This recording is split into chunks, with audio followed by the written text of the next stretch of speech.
Other night moth? For everywhere do I smell small concealed communities, and wherever there are closets, there are new devotees therein, and the atmosphere of devotees. They sit for long evenings beside one another, and say, "Let us again become like little children," and say, "Good God!" ruined in mouths and stomachs by the pious confectioners.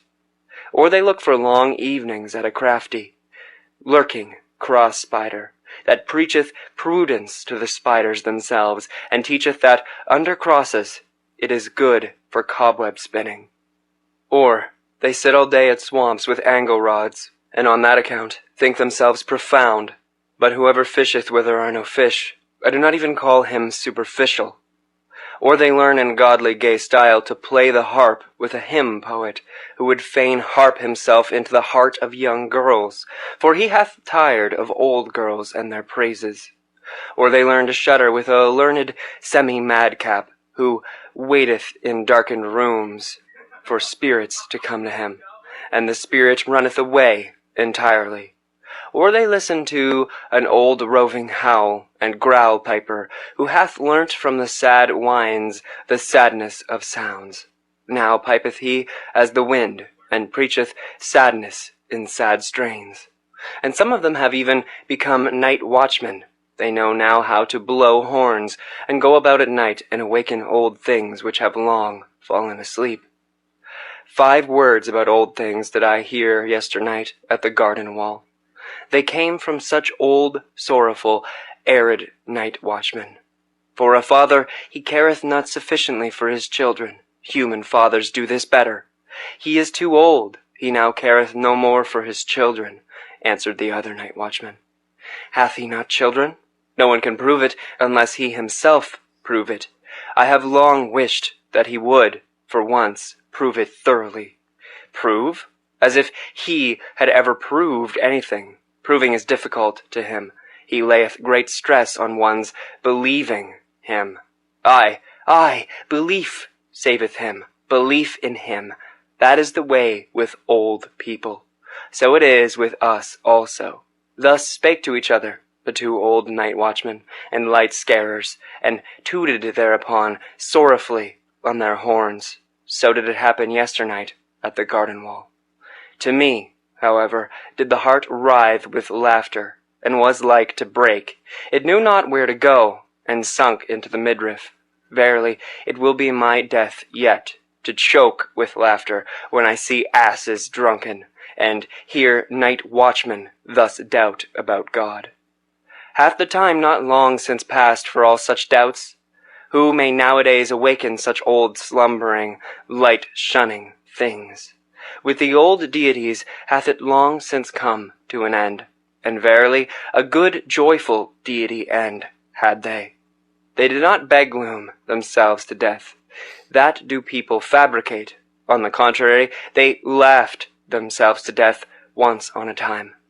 That took place when the ungodliest utterance came from a god himself. The utterance? There is but one God. Thou shalt have no other gods before me. An old grim beard of a god, a jealous one, forgot himself in such wise. And all the gods then laughed, and shook upon their thrones, and exclaimed, It is not just divinity that there are gods, but no God? He that hath an ear, let him hear. Thus talked Zarathustra in the city he loved, which is surnamed the Pied Cow. For from here he had but 2 days to travel, to reach once more his cave and his animals. His soul, however, rejoiced unceasingly on account of the nightness of his return home. 53. The return home. Oh, lonesomeness! My home! Lonesomeness! Too long have I lived wildly in wild remoteness to return to thee without tears. Now threaten me with the finger as mothers threaten. Now smile upon me as mothers smile. Now say just, who was it that like a whirlwind once rushed away from me? Who when departing called out, Too long have I sat with lonesomeness. There have I unlearned silence. That hast thou learned now, surely? O Zarathustra, everything do I know. and that thou wert more forsaken amongst the many, thou unique one, that thou ever wert with me. One thing is forsakenness, another matter is lonesomeness. That hast thou now learned, and that amongst men thou wilt ever be wild and strange. Wild and strange even when they love thee, for above all they want to be treated indulgently. Here, however, art thou at home, and house with thyself. Here canst thou utter everything, and unbosom all motives. Nothing is here ashamed of congealed feelings. Here do all things come caressingly to thy talk, and flatter thee, for they want to ride upon thy back. On every simile dost thou here ride to every truth. Uprightly and openly mayest thou here talk to all things, and verily it soundeth as praise in their ears. For one to talk to all things directly. Another matter, however, is forsakenness. For dost thou remember, O Zarathustra, when thy bird screamed overhead, when thou stoodest in the forest, irresolute, ignorant where to go, beside a corpse? When thou spakest, let mine animals lead me, more dangerous have I found it among men than among animals. That was forsakenness.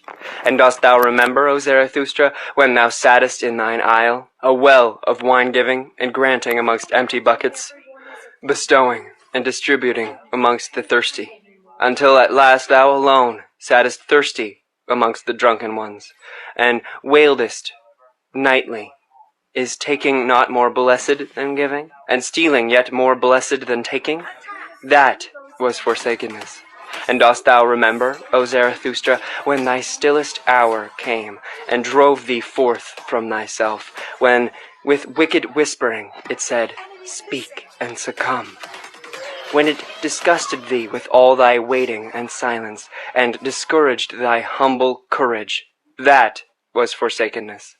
O lonesome, my home, lonesome, how blessedly and tenderly speaketh thy voice unto me. We do not question each other. We do not complain to each other. We go together openly through open doors. For all is open with thee, and clear, and even the hours run here on lighter feet. For in the dark, time weigheth heavier upon one than in the light. Here fly open unto me all beings, words, and word cabinets. Here all being wanteth to become words. Here all becoming wanteth to learn of me how to talk. Down there, however, all talking is in vain. There, forgetting and passing by are the best wisdom. That have I learned now.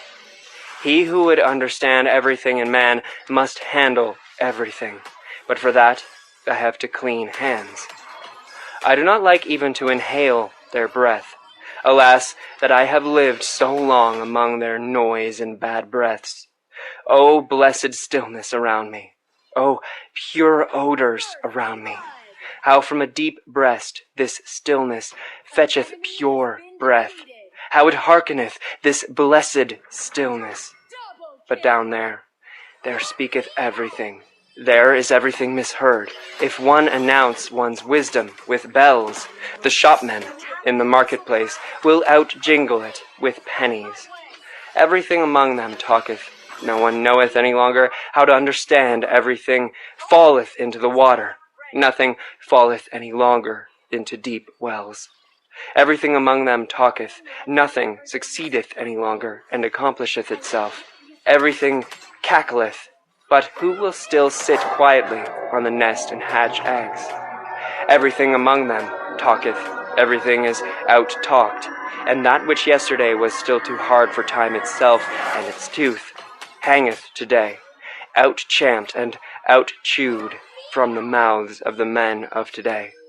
Everything among them talketh. Everything is betrayed, and what was once called the secret and secrecy of profound souls belongeth today to the street trumpeters and other butterflies. O human hubbub, thou wonderful thing, thou noise in dark streets, now art thou again behind me. My greatest danger lieth behind me. In indulging and pitying lay ever my greatest danger. and all human hubbub wisheth to be indulged and tolerated. With suppressed truths, with fool's hand, and the fooled heart, enrich in petty lies of pity, thus have I ever lived among men. Disguised did I sit amongst them, ready to misjudge myself, that I might endure them, and willingly saying to myself, Thou fool, thou dost not know men. One unlearneth men when one liveth amongst them. There is too much foreground in all men. What can far-seeing, far-longing eyes do there? And fool that I was, when they misjudged me, I indulged them on that account more than myself, being habitually hard on myself, and often even taking revenge on myself for the indulgence. Stung all over by poisonous flies, and hollowed like the stone by many drops of wickedness, thus did I sit among them, and still said to myself, innocence is everything, petty of its pettiness. Especially did I find those who call themselves the good the most poisonous flies. They sting in all innocence. They lie in all innocence. How could they be just towards me?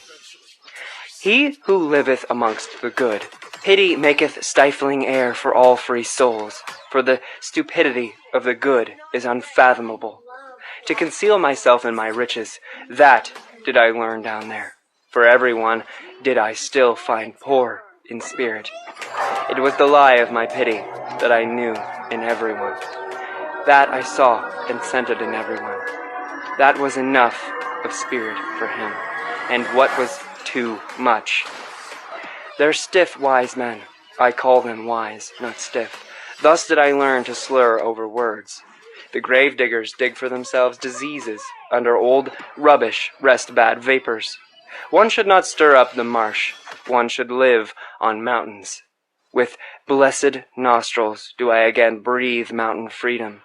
Freed at last is my nose from the smell of all human hubbub. With sharp breezes tickled, as with sparkling wine, sneezeth and shouteth self-congratulatingly, Health to thee! Thus spake Zarathustra. 54. The Three Evil Things. In my dream, in my last morning dream, I stood today on a promontory. Beyond the world, I held a pair of scales and weighed the world. Alas that the rosy dawn came too early to me. She glowed me awake, the jealous one. Jealous is she always of the glows of my morning dream. Measurable by him who hath time, weighable by a good weigher, attainable by strong pinions, divinable by divine nutcrackers. Thus did my dream find the world. My dream, a bold sailor, half ship, half hurricane, silent as the butterfly, impatient as the falcon. How had it the patience and leisure today for world weighing? Did my wisdom perhaps speak secretly to it, my laughing, wide-awake day wisdom, which mocketh at all infinite worlds? For it saith, where force is, there becometh number the master. It hath more force. How confidently did my dream contemplate this finite world, not newfangledly, not old-fangledly, not timidly, not entreatingly, as if a big round apple presented itself to my hand, a ripe golden apple, with a coolly soft velvety skin. Thus did the world present itself unto me, as if a tree nodded unto me, a broad-branched, strong-willed tree, curved as a recline, and a footstool for weary travelers. Thus did the world stand on my promontory, as if delicate hands carried a casket towards me, a casket open for the declaration of modest, adoring eyes. Thus did the world present itself before me today, not riddle enough to scare human love from it, not solution enough to put to sleep human wisdom. A humanly good thing was the world to me today, of which such bad things are said. How I thank my morning dream that I thus at today's dawn weighed the world. As a humanly good thing did it come unto me, this dream and heart comforter, and that I may do the like by day, and imitate and copy its best. Now will I put the 3 worst things on the scales, and weigh them humanly well. He who taught to bless, taught also to curse. What are the 3 best cursed things in the world? These will I put on the scales. Voluptuousness, passion for power, and selfishness.